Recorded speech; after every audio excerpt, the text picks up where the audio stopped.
Good morning दोस्तों। आपका एक बार फिर स्वागत है आपके अपने चैनल डेल डोजोन इन्वेस्टमेंट में। तो एक बार फिर से मैं आपके लिए एक बहुत इंपॉर्टेंट कंपनी के ऊपर एक डिटेल फंडामेंटल एनालिसिस की वीडियो लेके आया हूँ। तो दोस्तों ये कंपनी मैंने इससे पहले आपके साथ कभी भी कवर नहीं किया है, तो मैं चाहता हूँ पूरी वीडियो लास्ट तक देखिए, जिस हिसाब से कोई भी इंपॉर्टेंट डिटेल मिस आउट ना हो। इसके अलावा दोस्तों, जैसा आप सब लोग को पता है, पिछले कुछ दिनों से इंडिया के अंदर टेलीग्राम पर रिस्ट्रिक्शन लगे हैं, लेकिन 22 तारीख को ये रिस्ट्रिक्शन खुल जाएंगे, यानी मंडे को।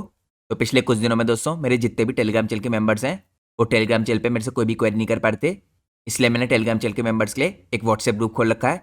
तो अगर आप मंडे तक का वेट कर सकते हैं तो इस इन्फॉर्मेशन को इग्नोर कीजिए, लेकिन अगर आपको मंडे तक भी कुछ इंपॉर्टेंट क्वेरीज करनी है तो आप मेरे इस व्हाट्सएप ग्रुप के अंदर ये सारी इंपॉर्टेंट क्वेरीज कर सकते हैं। व्हाट्सएप ग्रुप का लिंक मैं आपको वीडियो के नीचे डिस्क्रिप्शन में दे दूंगा। लेकिन मंडे तक दोस्तों, जब टेलीग्राम से रिस्ट्रिक्शन हट जाएंगे इंडिया के अंदर, तो हम दोबारा से टेलीग्राम चैनल के थ्रू रिज्यूम करेंगे अपनी क्वेरीज। तो ये इंपॉर्टेंट इन्फॉर्मेशन मुझे आप सब लोग को देना बहुत जरूरी था। इसके अलावा दोस्तों, जितने भी मेरे यूट्यूब चैनल के मेंबर्स हैं, जिन लोग के लिए मैं लगातार कुछ इंपॉर्टेंट कंपनीज के ऊपर डिटेल फंडामेंटल एनालिसिस की वीडियो पोस्ट करता हूँ, मैं उम्मीद करता हूँ उन लोगों ने पिछले 3 दिनों में मैंने आप लोग के लिए जो 2 नई कंपनीज के ऊपर वीडियो पोस्ट किया है उनको चेकआउट किया होगा। तो यहाँ पे दोस्तों मैंने रिसेंटली 2 नई कंपनीज कवर की हैं अपने यूट्यूब चैनल के मेंबर्स के लिए। यहाँ पे पहली कंपनी थी स्टील सर्विस सेंटर वाली, जो स्टील इंडस्ट्री के अंदर काम करने के बाद भी काफ़ी बड़े तरीके से अपने मार्जिन को मेंटेन कर पा रही है, और उसमें कम्युनिटी के एलिमेंट काफ़ी कम है। तो आप इस कंपनी के ऊपर वीडियो को चेकआउट कर सकते हैं जो मैंने आपके लिए बनाई है।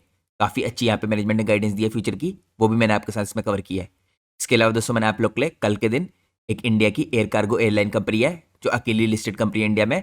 ये स्मॉल कैप एसएमई कंपनी है। ये काफ़ी फास्ट स्पीड से ग्रो करी है, और इसकी फ्यूचर की गाइडेंस भी मैनेजमेंट की काफ़ी पॉजिटिव है। इसके ऊपर भी मैंने आपके लिए एक मेंबर्स ओनली वीडियो बना रखी है, तो आप इस वीडियो को चेकआउट कर सकते हैं। तो पिछले 3 दिनों में दोस्तों मैंने आपके लिए 2 इस तरह की मेंबर्स ओनली वीडियोस कवर की हैं। लेकिन अगर आप लोग इन वीडियोस को चेकआउट करना चाहते हैं तो आप लोग को यहाँ पे ज्वाइन बटन पे क्लिक करके चैनल की मेंबरशिप लेनी होगी। जैसे ही आप लोग ज्वाइन बटन पे क्लिक करेंगे, इसके अंदर आपको अलग अलग टाइप्स की मेंबरशिप देखने को मिलेंगी। आप उनमें से कोई सी मेंबरशिप ले सकते हैं। आप ये सारे इंपॉर्टेंट कंटेंट को एक्सेस कर पाएंगे, जो स्पेशली मैं अपने यूट्यूब चैनल के मेंबर्स के लिए पोस्ट करता हूँ। इसके अलावा दोस्तों, मेरे चैनल की एक स्पेशल मेंबरशिप है जिसका नाम है प्लेटिनम इन्वेस्टर। उस मेंबरशिप को लेने के बाद आप डायरेक्टली मेरे से कॉन्टैक्ट कर सकते हैं। मेरा ईमेल एड्रेस आपको स्क्रीन में टॉप में देखने को मिल जाएगा, या अगर आप चाहें तो मंडे को जब टेलीग्राम दोबारा से काम करना शुरू कर देगा, तो आप मुझे डायरेक्टली टेलीग्राम चैनल पे भी मैसेज कर सकते हैं। मेरे टेलीग्राम चैनल का लिंक भी आपको मेरी हर वीडियो के नीचे डिस्क्रिप्शन में देखने को मिल जाएगा। इसके साथ साथ दोस्तों, अगर आपको ये सारी वीडियोस जो मैं पिछले कई महीनों से आपके लिए पोस्ट कर रहा हूँ, मेंबर्स ओनली वीडियोस, इनको एक साथ देखना है, तो आप लोग इन सारी वीडियोस को एक साथ चेकआउट कर सकते हैं। ये सारी वीडियोस आपको यहाँ पे मेंबर्स ओनली टैब के अंदर देखने को मिल जाएंगी। तो चैनल की मेंबरशिप लेने के बाद आप इन सारी वीडियोस को एक्सेस कीजिए। और जैसा मैंने आपको बताया दोस्तों, रिसेंटली मैंने आप लोग के लिए जो 2 important members only videos post किए हैं, इनके मैनेजमेंट की जो गाइडेंस है वो बहुत पॉजिटिव है। तो इनके ऊपर मेरी डिटेल एनालिसिस को आप जरूर चेकआउट कीजिए। इसके साथ साथ दोस्तों, मेरे चैनल पे आपको एक और एडवांटेज मिलेगी। आप लोग को मेरे मेंबर्स ओनली टेलीग्राम चैनल को ज्वाइन करने का मौका मिलेगा। लेकिन जैसे मैंने आपको बताया, इंडिया में टेलीग्राम पे रिस्ट्रिक्शन है 21 तारीख तक, और 22 तारीख को यहाँ पे रिस्ट्रिक्शन हट जाएंगी। तो उसके बाद आप लोग मेरे मेंबर्स ओनली टेलीग्राम चैनल को ज्वाइन कर सकते हैं। मेंबर्स ओनली टेलीग्राम चैनल का लिंक आपको यहाँ पे पोस्ट के अंदर देखने को मिल जाएगा। जैसे ही आप पोस्ट पे क्लिक करेंगे, इसके अंदर आपको जो पहला लिंक देखने को मिलेगा, इस लिंक के थ्रू आप मेरा मेंबर्स ओनली टेलीग्राम चैनल भी ज्वाइन कर सकते हैं। तो ये दोस्तों, मैंने आपको कुछ खास एडवांटेज बताई यहाँ पे चैनल की मेंबरशिप लेने की। और आज के डिटेल फंडामेंटल एनालिसिस में जाने से पहले, जैसा मैं आपको हर वीडियो की स्टार्टिंग में इन्फॉर्मेशन देता हूँ, एक बार दोबारा से बता दूं, हमारी आज की वीडियो भी पूरी तरीके से एजुकेशनल पर्पज से बनाई गई है। हम अपनी किसी भी वीडियो में किसी कंपनी के प्राइस के ऊपर या उसके टेक्निकल चार्ट्स के ऊपर कोई डिस्कशन नहीं करते हैं। हमारा पूरा फोकस रहता है कंपनी के एनालिसिस पे और इंडस्ट्री के एनालिसिस में। और दोस्तों, मैं कोई सेबी रजिस्टर्ड रिसर्च एनालिस्ट या फाइनेंशियल एडवाइजर नहीं हूँ। तो अगर आपको मार्केट में कोई भी डिसीजन लेना है, उससे पहले आपको अपने सेबी रजिस्टर्ड रिसर्च एनालिस्ट और फाइनेंशियल एडवाइजर की सलाह लेना बहुत ज़रूरी है। क्योंकि अगर आप लोग किसी के भी रैंडम रिकमेंडेशन पे मार्केट में अपने डिसीजन को बेस करेंगे, तो आप लोग को मार्केट में हैवी लॉस उठाना पड़ सकता है। इसलिए मार्केट में हमेशा कॉशियस रहिए, और कोई भी डिसीजन लेने से पहले अपने सेबी रजिस्टर्ड रिसर्च एनालिस्ट और फाइनेंशियल एडवाइजर को जरूर कंसल्ट कीजिए। तो ये दोस्तों इंपॉर्टेंट डिस्क्लेमर था। अब हम सीधे चलते हैं आज के हमारी डिटेल एनालिसिस में। तो जिस कंपनी के ऊपर हम डिस्कशन करने वाले हैं, इस कंपनी का नाम है श्री रेफ्रिजरेशन। श्री रेफ्रिजरेशन दोस्तों इंडिया की लीडिंग डिफेंस ओरिएंटेड मैन्युफैक्चरर है of high performance HVAC systems, AC और ref plant for mission critical applications. तो कंपनी दोस्तों 10+ ईयर से, यानी 1 डेकेड से सर्व कर रही है इंडियन नेवी को।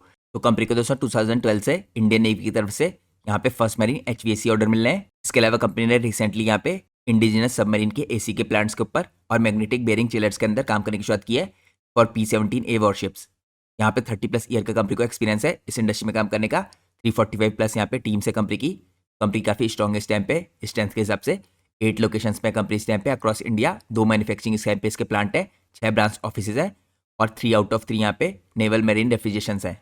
तो यहाँ पे दोस्तों जो डिफेंस ओरिएंटेड HVAC सिस्टम्स है, ये तो इनका मेन बिजनेस है। लेकिन कंपनी का यहाँ पे दूसरा इंपॉर्टेंट सेगमेंट है डाटा सेंटर का।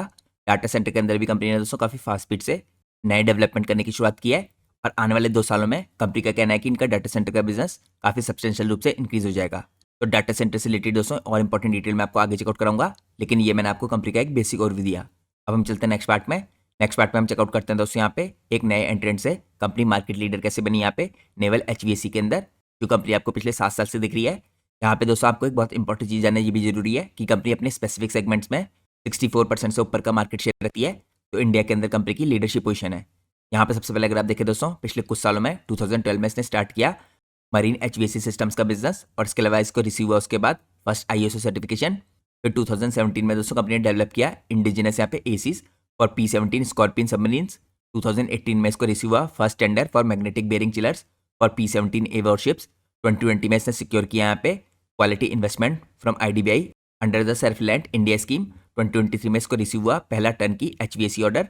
इसके बाद उसे 2024 में कंपनी बनी एक पब्लिक लिमिटेड कंपनी और रिसीव हुआ इसे यहाँ पे उद्यम कस्तूब अवार्ड। इसके बाद 2025 में कंपनी की लिस्टिंग हुई ऑन BSE SME प्लेटफॉर्म। तो यहाँ पे दोस्तों एक SME कंपनी है, आपको इसका भी ध्यान रखना है।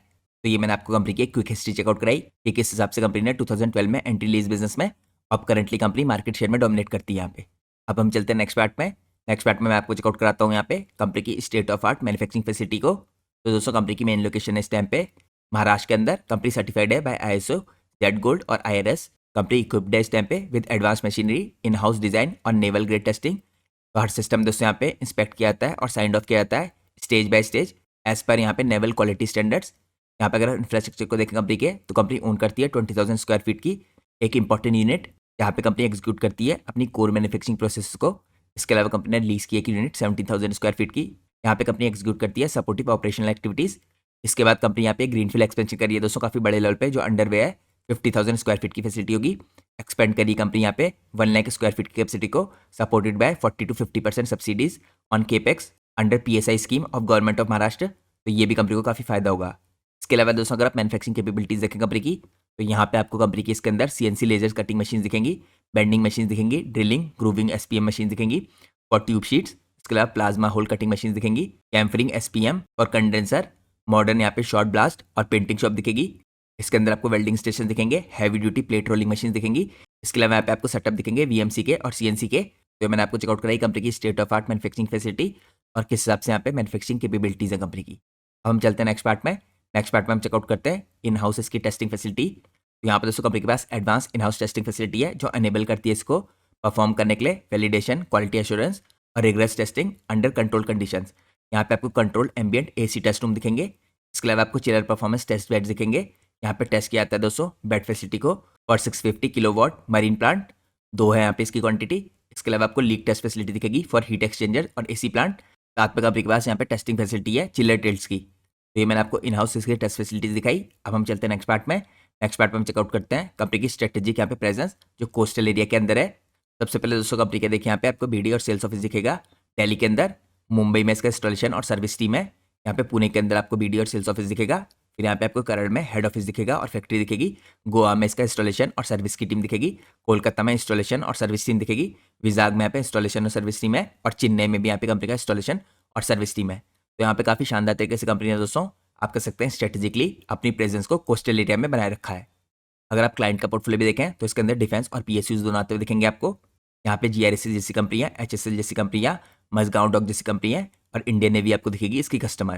तो हम लोग कह सकते हैं दोस्तों इनडायरेक्टली ये कंपनी भी इंडिया की जो इस टाइम पे नेवल डिफेंस है उसका प्रॉक्सी प्ले है।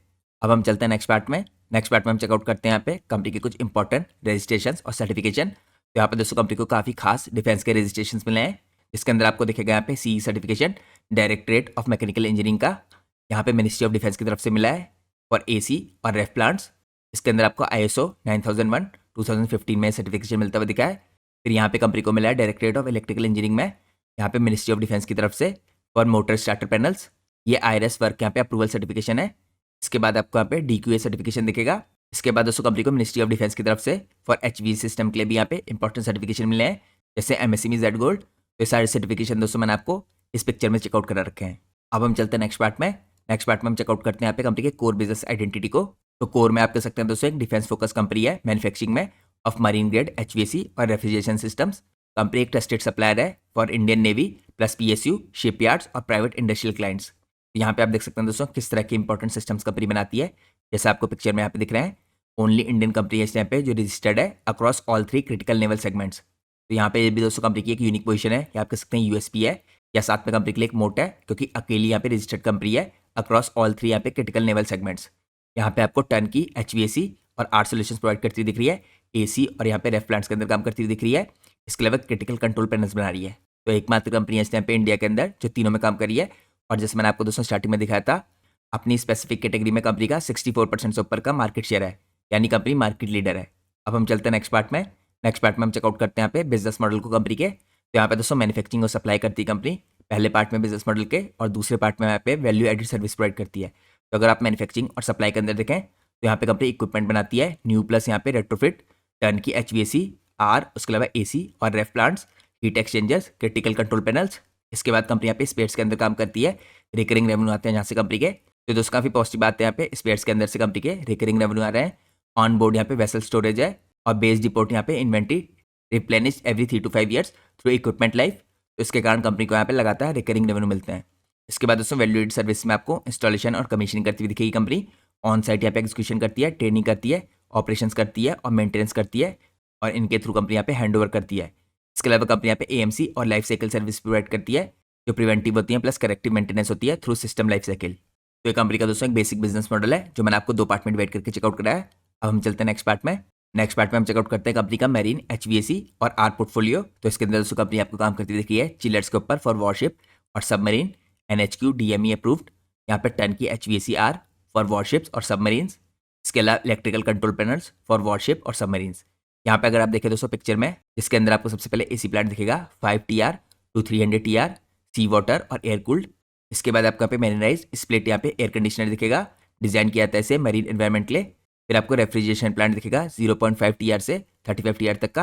यहाँ पे स्टार्टर और कंट्रोल पैनल्स दिखेंगे आपको for pumps Motors in defence application. फिर आपको यहाँ पे सेल्फ कंटेंट एयर कंडीशनर दिखेंगे जो कॉम्पैक्ट कूलिंग के लिए होते हैं फॉर मरीन एप्लीकेशन। और लास्टली आपको AHU और ATU यहाँ पे फैन कॉइल यूनिट दिखेंगी फॉर एफिशिएंट एयर डिस्ट्रीब्यूशन। तो दोस्तों यहाँ पे कुछ खास मरीन एचवीएसी और आर पोर्टफोलियो कंपनी का। तो इससे दोस्तों हमें पता चलता है कंपनी का प्रोडक्ट पोर्टफोलियो काफ़ी बड़े तरीके से कैटर करता है यहाँ पे मरीन इंडस्ट्री को। अब दोस्तों हम चलते हैं नेक्स्ट पार्ट में। नेक्स्ट पार्ट में मैं आपको चेकआउट करता हूँ शी रेफ्रिजरेशन के यहाँ पे इंपॉर्टेंट प्रोजेक्ट्स जो कंपनी ने कंप्लीट किए हैं, और कुछ ऐसे प्रोजेक्ट जो ऑन गोइंग है। तो सबसे पहले दोस्तों यहाँ पे देखिए 3 पार्ट में डिवाइड कर रखा है, प्रोजेक्ट और शिप्स को, प्रोडक्ट टाइप को और प्रोजेक्ट के स्टेटस को। तो यहाँ पे अगर आप सबसे पहले देखें प्रोजेक्ट और शिप, तो यहाँ पे आपको INS ध्रुव दिखेगा, जो इसके अंदर कंपनी AC और रेफ्रिजरेशन यहाँ पे प्लांट विद कंट्रोल पैनल के अंदर काम करी है, ये कंप्लीट कर चुका है कंपनी। इसके बाद यहाँ पे INS जलसवा के अंदर कंपनी कंप्लीट किया है HCAC विद कंट्रोल पैनल का प्रोजेक्ट। फिर कंपनी ने ब्रह्मपुत्र क्लास के अंदर AC प्लांट और कंट्रोल पैनल के अंदर काम किया है, जो प्रोजेक्ट कंप्लीट हो चुका है। फिर यहाँ पे P17A नीलगिरी क्लास शिप के अंदर AC प्लांट और कंट्रोल पैनल लगाया है, ये भी कंप्लीट हो चुका है दोस्तों। यहाँ पे कंपनी ने P75 स्कॉर्पियन सबमरीन के अंदर FCU AC plant with control panel लगाया है, ये भी कंप्लीट हो चुका है। इसके बाद यहाँ पे FPV कोस्ट गार्ड के लिए कंपनी ने काम किया है टर्न की HVAC के अंदर, ये कंप्लीट हो चुका है। यहाँ पे शिप कमीशन हो चुके हैं CTS के अंदर। उसके बाद कंपनी ने यहाँ पे AC प्लांट और कंट्रोल पैनल का काम किया है, इसकी डिलीवरी यहाँ पे अहेड ऑफ शेड्यूल कंप्लीट की जा चुकी है। तो दोस्तों मैंने आपको चेकआउट कराया यहाँ पे शी रेफ्रिजरेशन ने जो कुछ प्रोजेक्ट कंप्लीट किए हैं यहाँ पे इंपॉर्टेंट शिप्स के अंदर। अब हम चलते हैं नेक्स्ट पार्ट में। यहाँ पे हम चेकआउट करते हैं कौन से ऑनगोइंग प्रोजेक्ट है कंपनी के। तो यहाँ पे दोस्तों आपको पहला प्रोजेक्ट दिखेगा, देखिए फ्लीट शिप सपोर्ट शिप का। यहाँ पे AC प्लांट और HVAC और रेफ प्लांट के अंदर कंपनी काम कर रही है, ऑनगोइंग है। ये सारे प्रोजेक्ट दोस्तों जो मैं आपको दिखा रहा हूँ, ये सारे के सारे ऑनगोइंग है इस टाइम पे। दूसरा प्रोजेक्ट यहाँ पे ऑनगोइंग है सोलेस मरीन का टर्न की HVAC फॉर टग्स। फिर FPV का प्रोजेक्ट यहाँ पे टर्न की HVAC का। फिर यहाँ पे बेस का MCB AC प्लांट का और कंट्रोल पैनल का। शिवालिक का यहाँ पे MCB AC प्लांट और कंट्रोल पैनल का। NGMV का यहाँ पे रेफ प्लांट और कंट्रोल पैनल का। NGOPV का यहाँ पे टर्न की HVAC का। और कोंग्सबर्ग का यहाँ पे कूलिंग सिस्टम्स और RAS और FAS। ये सारे प्रोजेक्ट इस टाइम पे ऑनगोइंग है। तो यहाँ पे आपको दोस्तों लगातार दिख रहा है किस हिसाब से देखिए कंपनी के पास प्रोजेक्ट की कमी नहीं है, क्योंकि लगातार टेलविंड चल रही है, डिमांड काफ़ी स्ट्रॉग है इस टाइम पे मरीन इंडस्ट्री के अंदर। अब हम चलते हैं नेक्स्ट पार्ट में। नेक्स्ट पार्ट में हम चेकआउट करते हैं यहाँ पे कैसे कंपनी लेवरेज कर रही है HVAC के एक्सपेंशन को और डाटा सेंटर के एक्सलेशन को। तो ये दोस्तों होगा हमारे लिए मार्केट का आउटलुक। अगर आप सबसे पहले देखें इस टाइम पे मैक्रो टेलविंड चल रही है इस टाइम पे, जो ड्राइव कर रही है HVAC और इंडस्ट्रियल कूलिंग की डिमांड को। ये इंडस्ट्री दोस्तों एंटर कर रही है मल्टी ईयर की ग्रोथ साइकिल में। यहाँ पे रैपिड एक्सपेंशन हो रहा है in mission critical infrastructure, rising energy efficiency standards बढ़ रहे हैं, इंक्रीज हो रहा है यहाँ पे अडॉप्शन में और शिफ्ट में towards high performance low maintenance cooling technologies. Accelerated यहाँ पे इन्वेस्टमेंट आ रहा है इन डिफेंस मरीन्स और डिजिटल इंफ्रास्ट्रक्चर। साथ में दोस्तों यहाँ पे डाटा सेंटर के अंदर भी इमर्ज कर रहा है हाई ग्रोथ यहाँ पे कूलिंग का सेगमेंट, डिफेंस कूलिंग सिस्टम है इसके अंदर एंड एग्जिस्टिंग यहाँ पे ग्रोथ लीवर है। इसके अलावा आपको राइजिंग इन्वेस्टमेंट दिख रहा है डिफेंस इंफ्रा के अंदर, नेवल एसेट के अंदर, यहाँ पे टेस्टिंग फैसिलिटीज़ के अंदर और मिशन क्रिटिकल एनवायरमेंट्स के अंदर। यहाँ पे इंक्रीज हो रहा है लगातार रिक्वायरमेंट का फॉर रिलायबिलिटी और यहाँ पे precision cooling solutions.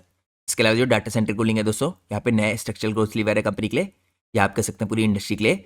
Hyper scale data centres के अंदर, एज डाटा सेंटर के अंदर, एआई क्लाउड यहाँ पे कंप्यूटिंग वर्कलोड्स के अंदर और इंक्रीजिंग यहाँ पे रैक डेंसिटीज के अंदर काफ़ी बड़े तरीके से आपको डाटा सेंटर कूलिंग का इस्तेमाल होते दिखेगा।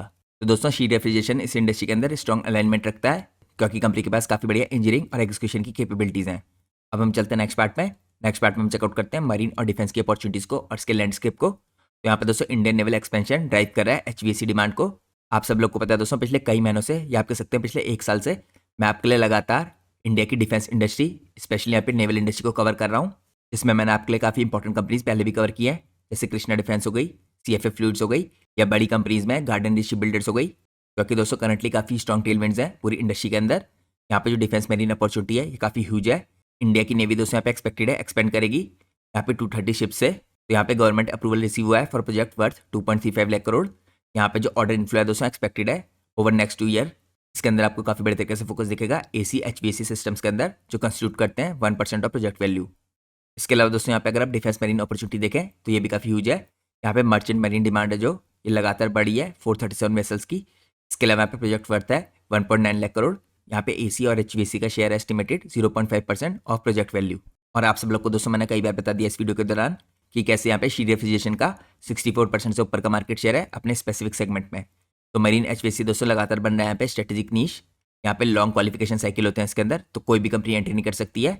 हाई रिलायबिलिटी यहाँ पे रिक्वायरमेंट होती है, सब कंपनी को यहाँ पे परमिशन नहीं मिलती है, सर्टिफिकेशन नहीं मिलता है। Strong after market service opportunity यहाँ पे। तो शीट रेफ्रिजरेशन की दोस्तों जो एक्जिस्टिंग मेरीन और डिफेंस का एक्सपोजर है ये इसको प्रोवाइड करता है स्ट्रॉन्ग कॉम्पिटिटिव पोजिशनिंग और एडवांटेज। क्योंकि जैसे मैंने आपको बताया लॉन्ग क्वालिफिकेशन साइकिल होते हैं, तो कोई भी कंपनी यहाँ पे सीधे इस बिजनेस के अंदर एंट्री नहीं कर सकती है। अब हम चलते हैं नेक्स्ट पार्ट में। नेक्स्ट पार्ट में हम चेकआउट करते हैं यहाँ पे डाटा सेंटर कूलिंग की अपॉर्चुनिटी कैसे दोस्तों एक डेकेड की लॉन्ग अपॉर्चुनिटी हो सकती है इस इंडस्ट्री के लिए। तो इंडिया की जो डाटा सेंटर कैपेसिटी है दोस्तों इसके अंदर लगातार एक्सपेंशन हो रहा है। इंडस्ट्री यहाँ पे एक्सपेक्टेड है ग्रो करेगी 10.5% की सीजीआर से। स्पेसिफिकली यहाँ पे कूलिंग की इंडस्ट्री, यहाँ पे जो डीसी कूलिंग है दोस्तों ये काउंट करती है 12 से 13% ऑफ टोटल प्रोजेक्ट कॉस्ट। तो ये भी काफ़ी इंपॉर्टेंट बात है। यहाँ पे जो डाटा सेंटर है इंक्रीजिंगली रिक्वायर करते हैं एडवांस और energy efficient cooling infrastructure for यहाँ पे डेंसिटी और कंप्यूटिंग एनवायरनमेंट। इसके अलावा यहाँ पे प्रिसीजन थर्मल मैनेजमेंट और यहाँ पे रिडेंडेंसी और अप टाइम यहाँ पे एश्योरेंस। तो इसीलिए दोस्तों आप कह सकते हैं यहाँ पे कूलिंग इंपॉर्टेंट है, काफ़ी क्रिटिकल है। कूलिंग सेगमेंट का दोस्तों यहाँ पे इवोल्यूशन हो रहा है। ट्रेडिशनल जो कूलिंग सिस्टम है ग्रेजुअली ये शिफ्ट हो रहे हैं towards smart energy optimise systems, oil free यहाँ पे मैग्नेटिक बेरिंग टेक्नोलॉजी और लिक्विड कूलिंग। तो डाटा सेंटर की कूलिंग के अंदर दोस्तों यही सब आपको फ्यूचर के सॉल्यूशन दिखेंगे और ये सब क्रिएट करने यहाँ पे लॉन्ग ड्यूरेशन की opportunity for technologically capable HVAC players. तो आप कह सकते हैं डाटा सेंटर के अंदर भी काफ़ी ह्यूज अपॉर्चुनिटीज़ हैं। अब हम चलते हैं नेक्स्ट पार्ट में। नेक्स्ट पार्ट में हम चेकआउट करते हैं यहाँ पे स्ट्रेटेजिक पोजिशनिंग कंपनी की है जो, तो जैसे मैंने आपको दोस्तों स्टार्टिंग में बताया था यहाँ पे डाटा सेंटर प्लस डिफेंस के अंदर डुअल ग्रोथ इंजन है कंपनी के पास। क्योंकि यहाँ पे दोनों इंडस्ट्री काफ़ी फास्ट स्पीड से ग्रो कर रही है, क्योंकि इन दोनों इंडस्ट्रीज के अंदर काफ़ी अच्छी टेलविंड्स है। यहाँ पे आपको लगातार स्ट्रक्चरल डिमांड का बिल्डअप तो दिख रहा है। शीट रेफ्रिजरेशन दोस्तों ऑलरेडी डेमोस्ट्रेट कर रहा है capabilities adoption in marine application through oil free यहाँ पे मैग्नेटिक बेरिंग टेक्नोलॉजी और इस पे बेस्ड यहाँ पे एसी प्लांट्स जो लोअर करते हैं एनर्जी कंजप्शन, रिड्यूस करते हैं मेंटेनेंस कॉस्ट। साथ में इनके अंदर हाई रिलायबिलिटी होती है, यहाँ पे बेटर लाइफ साइकिल इकोनॉमिक्स होती हैं, लोअर वाइब्रेशन होते हैं और नॉइज प्रोफाइल होती है, हाई एफिशिएंसी कूलिंग सिस्टम होते हैं दोस्तों ये, और यहाँ पे precision engineering for mission critical applications होती हैं। तो स्ट्रक्चरल डिमांड यहाँ पे बिल्टअप हो रहा है काफ़ी शानदार तरीके से। इसके अलावा दोस्तों यहाँ पे स्ट्रेटेजिक रिलेवेंस बढ़ रही है इस टाइम पे डाटा सेंटर्स की। ये सेम टेक्नोलॉजिकल इस टाइम पे कैपेबिलिटीज एग्जीक्यूट करी company data centre cooling infrastructure के अंदर, हाइपर स्केल फैसिलिटीज में और डिफेंस ग्रेड यहाँ पे कूलिंग एप्लीकेशंस के अंदर। साथ में कंपनी ने दोस्तों स्ट्रेटेजिकली अपने को पोजीशन किया है for defence infrastructure expansion, marine HVAC demand, data centre cooling acceleration और high efficiency cooling technology transitions. Potential positioning कैसी हो सकती है, यहाँ पे high reliability specialise cooling provider बन सकती है कंपनी और इंटीग्रेटेड सोल्यूशन पार्टनर बन सकती है जो डिजाइन करता है, मैन्युफैक्चरिंग करता है, एग्जीक्यूशन करता है और लाइफ साइकिल सर्विस देता है। तो ये दोस्तों काफी इंपॉर्टेंट की पॉजिटिव्स हैं कंपनी के लिए। यहाँ पे कंपनी को एक्सपोजर मिल रहा है क्योंकि डिफेंस और मैरीन का जो इंफ्रा है दोस्तों इसके अंदर लगातार स्पेंडिंग बढ़ती आ रही है। इसके साथ साथ लगातार इमर्जिंग अपॉर्चुनिटीज आ रही हैं डाटा सेंटर इंडस्ट्री की कूलिंग के अंदर। यहाँ पे जो अर्ली अडॉप्शन है दोस्तों of advance technologies including technology partnerships, ये भी कंपनी के लिए काफी पॉजिटिव होंगी। यहाँ पे पोटेंशियल है for higher margin specialise applications. तो ये मैंने आपको चेकआउट कराया दोस्तों किस हिसाब से यहाँ पे डुअल ग्रोथ इंजन है कंपनी के लिए डिफेंस इंफ्रास्ट्रक्चर एक्सपेंशन के साथ और डाटा सेंटर कूलिंग एक्सेलरेशन के साथ। अब मैं आपको लेके चलता हूँ नेक्स्ट पार्ट में। नेक्स्ट पार्ट में दोस्तों हम चेकआउट करते हैं यहाँ पे कंपनी के फाइनेंशियल्स को। तो मैं आपको चेकआउट करता हूँ यहाँ पे कंपनी का परफॉर्मेंस कैसा रहा है, क्योंकि एक एसएमई कंपनी है तो H2 FY26 में कंपनी का परफॉर्मेंस कैसा रहा था। तो यहाँ पर दोस्तों ईयर ऑन ईयर बेस पे अगर आप पिछले साल के H2 से इस साल के H2 को मिलाएं तो कंपनी के यहाँ पे आपको रेवेन्यू 116% अप जाते हुए दिखे थे। तो काफ़ी पॉजिटिव बात है दोस्तों, ईयर ऑन ईयर बेस पे 116% कंपनी के रेवेन्यू अप है। इसके अलावा कंपनी के अगर आप एबिटा देखें तो इसमें आपको 136% का जंप दिख रहा है ईयर ऑन ईयर बेस पे। यहाँ पे कंपनी के नेट प्रॉफिट में 325% का जंप दिख रहा है ईयर ऑन ईयर बेस पे। तो यहाँ पे दोस्तों काफ़ी एक्सेप्शनल कंपनी के नेट प्रॉफिट की जो है पिछले साल के H2 के मुकाबले इस साल के H2 में 325%, 3x दोस्तों प्रॉफिट बढ़ना एक साल के अंदर किसी भी कंपनी के लिए एक्स्ट्रॉर्डिनरी है और ये कंपनी ने यहाँ पे करके दिखाया है। इसके कारण दोस्तों कंपनी का अर्निंग पर शेयर है जो EPS ये आपको ईयर ऑन ईयर बेस पे 264% अप जाते हुए दिख रहा है और इसी के कारण कंपनी के जो पहले वैल्यूएशंस थे उससे बेटर आपको कंपनी के वैल्यूएशंस होते हुए दिख रहे हैं। तो अगर हम दोस्तों पिछले साल के H2 को इस साल से ना मिलाते हुए डायरेक्टली FY25 को FY26 से मिलाएं तो उसके बाद भी कंपनी में यहाँ पे आपको रेवेन्यू में 55% की ग्रोथ होती दिख रही है, एबिट में यहाँ पे 21.8% की, प्रॉफिट में यहाँ पे 64.7% की और यहाँ पे EPS में 28.4% की। तो हर मैट्रिक में दोस्तों जिस हिसाब से भी आप देखें ईयर ऑन ईयर बेस पे कंपनी का परफॉर्मेंस काफ़ी अच्छा रहा है। इसके अलावा दोस्तों एक और पॉजिटिव बात है ये इस बार कंपनी के जो कैश फ्लो है फ्रॉम ऑपरेशंस ये पहली बार यहाँ पे पॉजिटिव हुए हैं कुछ सालों में और ये होता हुआ दिखा है आपको FY26 में। वर्किंग कैपिटल जो साइकिल है ये इंप्रूव हुआ है काफ़ी बढ़िया तरीके से फ्रॉम 570 डेज जो FY25 में था इससे यहाँ पे 370 डेज। तो कभी भी दोस्तों किसी कंपनी के लिए वर्किंग कैपिटल डेज में इंप्रूवमेंट आना बहुत पॉजिटिव बात होती है, ये आपको इस कंपनी के अंदर होता हुआ दिख रहा है। अब हम चलते हैं नेक्स्ट पार्ट में। नेक्स्ट पार्ट में हम चेकआउट करते हैं यहाँ पे कंपनी की मार्केट कैप और उसके वैल्यूएशंस। तो करंटली दोस्तों कंपनी की मार्केट कैप है 1200 करोड़ की, अभी भी एक स्मॉल कैप कंपनी है। स्टॉक का पी यानी प्राइस टू अर्निंग रेशियो 55.8 का है। अगर आप यहाँ पे दोस्तों इंडस्ट्री का पी देखें तो 61.8 का है। तो इंडस्ट्री के मुकाबले वैल्यूएशंस अभी भी आपको यहाँ पे डिसेंट दिख रहे हैं। इसके अलावा अगर आप रिटर्न ऑन कैपिटल एम्प्लॉयड देखें तो 14 के आसपास का है, रिटर्न ऑन इक्विटी 13 का है। पिछले 3 साल की सेल्स ग्रोथ 44.8% की है, पिछले 3 साल की प्रॉफिट ग्रोथ 103% की है। काफ़ी एक्सेप्शनल यहाँ पे कंपनी की प्रॉफिट ग्रोथ रही है, तो आप कह सकते हैं बहुत हाई ग्रोथ कंपनी है। इसके अलावा दोस्तों डेट टू इक्विटी रेशियो 0.17 का है, यानी डेट से रिलेटेड कंपनी में कोई प्रॉब्लम नहीं है। तो हम चलते हैं नेक्स्ट पार्ट में। यहाँ पे हम चेकआउट करते हैं कंपनी की बैलेंस शीट को। तो यहाँ पे दोस्तों कंपनी की जो रिजर्व है लगातार बढ़ रहे हैं, पिछले 3 सालों में 56 करोड़ से 109 करोड़ और करंटली 209 करोड़। साथ में कंपनी की दोस्तों जो बोरिंग है सबसे लोएस्ट पॉइंट में आ गई है 37 करोड़ की और वैसे भी रिजर्व काफ़ी स्ट्रॉग है। इसके कारण कंपनी का debt to equity ratio already काफ़ी बढ़िया है। इसके साथ साथ दोस्तों पिछले कुछ टाइम में कंपनी के फिक्स एसेट बढ़े हैं 12 करोड़ से यहाँ पे 18 करोड़ के होते दिख रहे हैं। तो आप कह सकते हैं ओवरऑल कंपनी की बैलेंस शीट हेल्दी है। अब हम चलते हैं नेक्स्ट पार्ट में। यहाँ पे हम चेकआउट करते हैं कंपनी की कैश फ्लो। तो जैसा दोस्तों मैंने आपको बताया था यहाँ पे पिछले 3 सालों में आपको जो कैश फ्रॉम ऑपरेटिंग एक्टिविटी है ये नेगेटिव दिखा था, -4 करोड़, -5 करोड़ और मार्च 25 में भी -25 करोड़। ये पहली बार मार्च 26 में पॉजिटिव हुआ है 14 करोड़ का, तो ये कंपनी के लिए काफ़ी बढ़िया बात है। इसके अलावा कंपनी के नेट कैश फ्लो दोस्तों यहाँ पे पॉजिटिव है 52 करोड़ के। तो कैश फ्लो के हिसाब से कंपनी का परफॉर्मेंस आपको काफ़ी अच्छा दिख रहा है। अब हम चलते हैं नेक्स्ट पार्ट में। नेक्स्ट पार्ट में हम चेकआउट करते हैं कंपनी की रेशियोज। तो यहाँ पर दोस्तों कंपनी के इन्वेंट्री डेज काफ़ी बेटर होते दिख रहे हैं 351 डेज से 231 डेज के।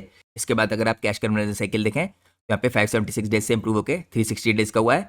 यहाँ पे वर्किंग कैपिटल डेज भी काफ़ी बड़े तरीके से इंप्रूव हुए हैं 345 डेज से 265 डेज के। तो हम कह सकते हैं दोस्तों इंपॉर्टेंट रेशियोज के अंदर कंपनी में लगातार इंप्रूवमेंट आता हुआ दिख रहा है। अब हम चलते हैं नेक्स्ट पार्ट में। नेक्स्ट पार्ट में हम चेकआउट करते हैं यहाँ पे कंपनी की शेयर होल्डिंग पैटर्न को। तो प्रमोटर की होल्डिंग दोस्तों यहाँ पे कंसिस्टेंट है 44.60% के आसपास।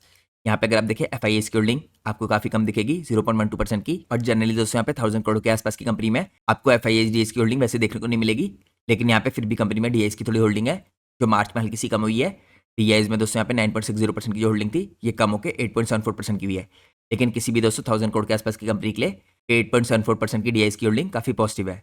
इसके अलावा दोस्तों यहाँ पे पब्लिक की होल्डिंग आपको हल्की सी बढ़ती हुई दिखी है 45% से 46% की, लेकिन अगर आप पर्टिकुलरली पब्लिक की होल्डिंग के अंदर जाके देखें तो यहाँ पे दोस्तों आपको देखिए काफ़ी इंपॉर्टेंट इन्वेस्टेड दिखेंगे। आशीष कचोलिया जो इनकी 3.42% की होल्डिंग है, यहाँ पे बंगाल फाइनेंस और इन्वेस्टमेंट प्राइवेट लिमिटेड है इनकी 2.25% की होल्डिंग है, यहाँ पे साकेत अग्रवाल की 1.73% की होल्डिंग है, यहाँ पे मेरू इन्वेस्टमेंट फंड की 1.71% की होल्डिंग है और आशाबेन पटेल की यहाँ पे 1.04% की होल्डिंग है।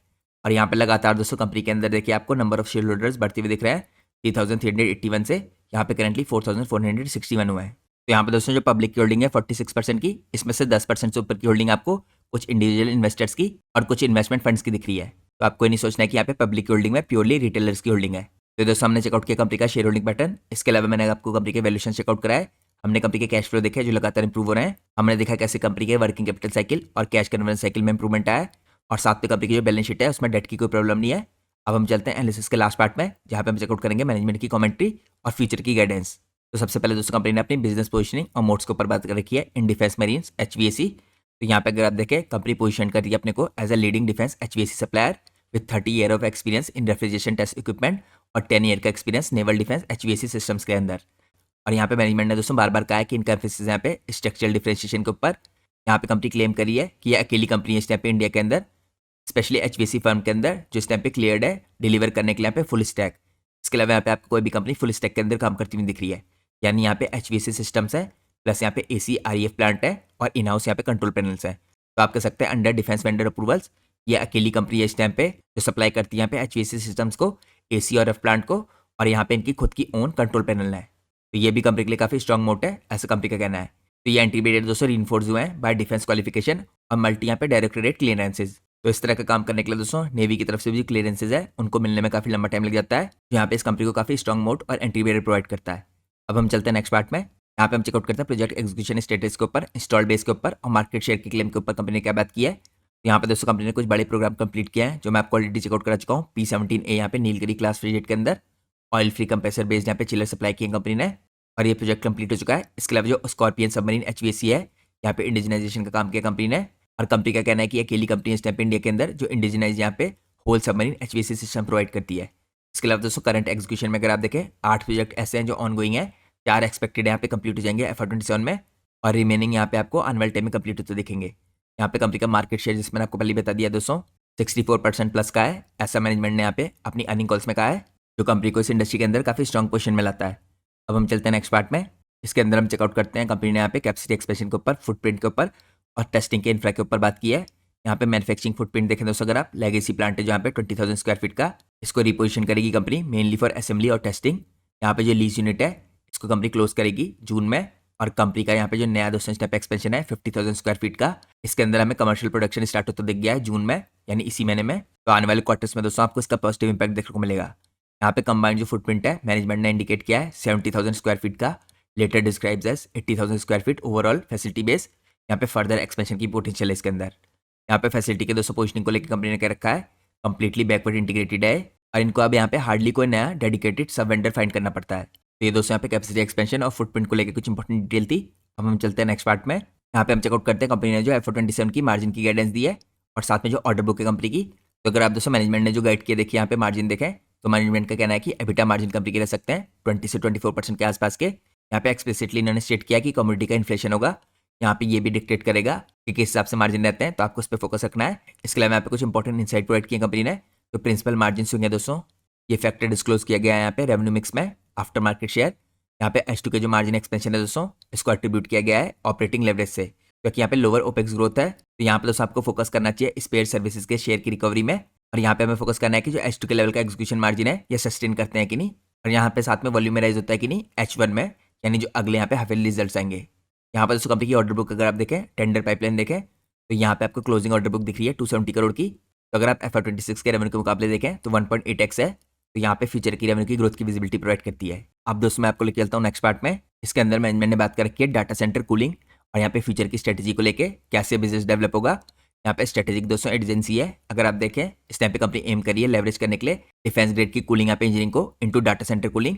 यहाँ पे कंपनी की पार्टनरशिप आपको दिखेगी smart tie up for oil free यहाँ पे चिलर सोल्यूशंस। तो मैनेजमेंट दोस्तों इस पार्टनरशिप के अंदर कंपनी को डिस्क्राइब कर रहा है as a number 1 player in the world for this technology. तो ये पार्टनरशिप दोस्तों कंपनी के लिए काफी पॉजिटिव होगी टेक्नोलॉजी वाइज। यहाँ पे अगर आप कमर्शियल टाइमलाइन देखें डाटा सेंटर के अंदर, तो FY27 का कंपनी का गोल है यहाँ पे रेफरेंस के इंस्टॉलेशन। तो पूरे FY27 में दोस्तों कंपनी फोकस करेगा यहाँ पे इंस्टॉलेशन करने के ऊपर, और कंपनी के लिए जो मेजर साल होगा यहाँ पे FY28 का होगा। यहाँ पे कंपनी देख रही है मेजर रेवेन्यू आता हुआ डाटा सेंटर के बिजनेस से FY28 में। इसलिए दोस्तों कंपनी ने जहाँ पे ग्रोथ की गाइडेंस भी दी है FY27 की, उसमें कंपनी ने ऐड नहीं कर रखा है डाटा सेंटर के जो बिजनेस है और इसके रेवेन्यू को, क्योंकि सही मायनों में पूरा पॉजिटिव इंपैक्ट आपको डाटा सेंटर के बिजनेस से जो है आता हुआ दिखेगा FY28 में। अब दोस्तों हम चलते हैं एनालिसिस के लास्ट पार्ट में। यहाँ पे हम चेकआउट करेंगे जो FY27 की मैनेजमेंट की गाइडेंस है वो क्या है, क्योंकि उसके अंदर डाटा सेंटर के बिजनेस के रेवेन्यू को कंपनी ने ऐड नहीं कर रखा है। यहाँ पे दोस्तों हम चेकआउट करते हैं कंपनी की ग्रोथ स्ट्रेटेजीज को और यहाँ पे फ्यूचर के आउटलुक को। तो सबसे पहले अगर आप देखें दोस्तों कंपनी स्केल करना चाह रही है अपनी मैन्युफैक्चरिंग को, इसके लिए कंपनी ने यहाँ पे ग्रीनफील्ड एक्सपेंशन किया है स्पैन करके 50,000 स्क्वायर फीट के एरिया में, और ये फर्दर एक्सपेंडेबल है 1 लाख स्क्वायर फीट। और यहाँ पे कंपनी एम करिए स्ट्रीमलाइनिंग करने के लिए और एक्सेलेरेट करने के लिए स्टेज वाइज यहाँ पे inspection carried out by naval officials, और ये एक्सपेंशन करने के बाद दोस्तों कंपनी रेडी यहाँ पे सर्व करने के लिए हाई ग्रोथ सेक्टर्स को बियॉन्ड डिफेंस। यहाँ पे expansion into high growth sector company जो कर रही है, डाइवर्सिफाई करी है यहाँ पे इमर्जिंग मार्केट्स के अंदर। तो कंपनी टारगेट करी है high potential sector such as data centre, जो काफी रैपिड स्पीड से ग्रो कर रहे हैं, जो मैंने आपको ऑलरेडी चेकआउट करा दिया है। यहाँ पे जो स्मार्ट के साथ जो कनाडा की कंपनी है दोस्तों, कंपनी ने काफी इंपॉर्टेंट पार्टनरशिप कर रखी है, ये भी कंपनी के लिए पॉजिटिव होगी। तो इन सब चीज़ों को दोस्तों कंसीडर करते हुए कंपनी ने जो इस टाइम पे compound annual growth rate provide किया है आने वाले 3 से 5 सालों की, ये कंपनी की यहाँ पे 40% की। तो कंपनी के मुताबिक दोस्तों कंपनी यहाँ पे ग्रो करेगी आने वाले 3 से 5 सालों में करीबन 40% के कंपाउंड एनुअल ग्रोथ रेट से। तो हम कह सकते हैं दोस्तों काफ़ी पॉजिटिव और अच्छी गाइडेंस है इस टाइप पे जो मैनेजमेंट ने प्रोवाइड किया है। और खास बात यह है कि गाइडेंस खाली अगले साल की नहीं है, या आने वाले 3 से 5 सालों की है। तो आप लोग को दोस्तों लगातार ट्रैक करना है कि हर साल कंपनी की जो गाइडेंस है यहाँ पे कंपनी इसको एग्जीक्यूट कर पाती है कि नहीं। क्योंकि मैं आपको कंपनी के वैल्यूएशंस ऑलरेडी चेकआउट करा चुका हूँ, जो इंडस्ट्री का एवरेज है उससे कंपनी के वैल्यूएशंस इस टाइम पे कम दिख रहे हैं। तो आप लोग को भी दोस्तों अपनी स्टडी करनी चाहिए और बिजनेस को डिटेल में समझना चाहिए। और जैसा मैंने आपको वीडियो की स्टार्टिंग में इन्फॉर्म किया था, ये वीडियो पूरी तरीके से एजुकेशनल पर्पज से बनाई गई है। हम अपनी किसी भी वीडियो में कंपनी के प्राइस के ऊपर या उसका टेक्निकल चार्ट्स के ऊपर कोई डिस्कशन नहीं करते हैं। हमारा पूरा फोकस होता है कंपनी के एनालिसिस में या इंडस्ट्री के एनालिसिस में। और दोस्तों मैं कोई सीबी रजिस्टर्ड रिसर्च एनालिस्ट या फाइनेंशियल एडवाइजर नहीं हूँ। तो अगर आपको मार्केट में कोई भी डिसीजन लेना है उससे पहले आप लोग को अपने सीबी रजिस्टर्ड रिसर्च एनालिस्ट और फाइनेंशियल एडवाइजर की सलाह लेना बहुत ज़रूरी है। क्योंकि अगर आप किसी भी रैंडम रिकमेंडेशन पे मार्केट में अपने डिसीजन को बेस करेंगे तो आप लोग को मार्केट में हैवी लॉस उठाना पड़ सकता है। इसलिए मार्केट में हमेशा कॉशियस रहिए और कोई भी डिसीजन लेने से पहले अपने सेबी रजिस्टर्ड रिसर्च एनालिस्ट और फाइनेंशियल एडवाइजर को जरूर कंसल्ट कीजिए। तो मैं होप करता हूँ दोस्तों आपको आज का एनालिसिस पसंद आया होगा। अगर आपको आज का एनालिसिस पसंद आया तो प्लीज़ वीडियो को लाइक कीजिए और चैनल को सब्सक्राइब कीजिए। Thanks for watching guys, take care.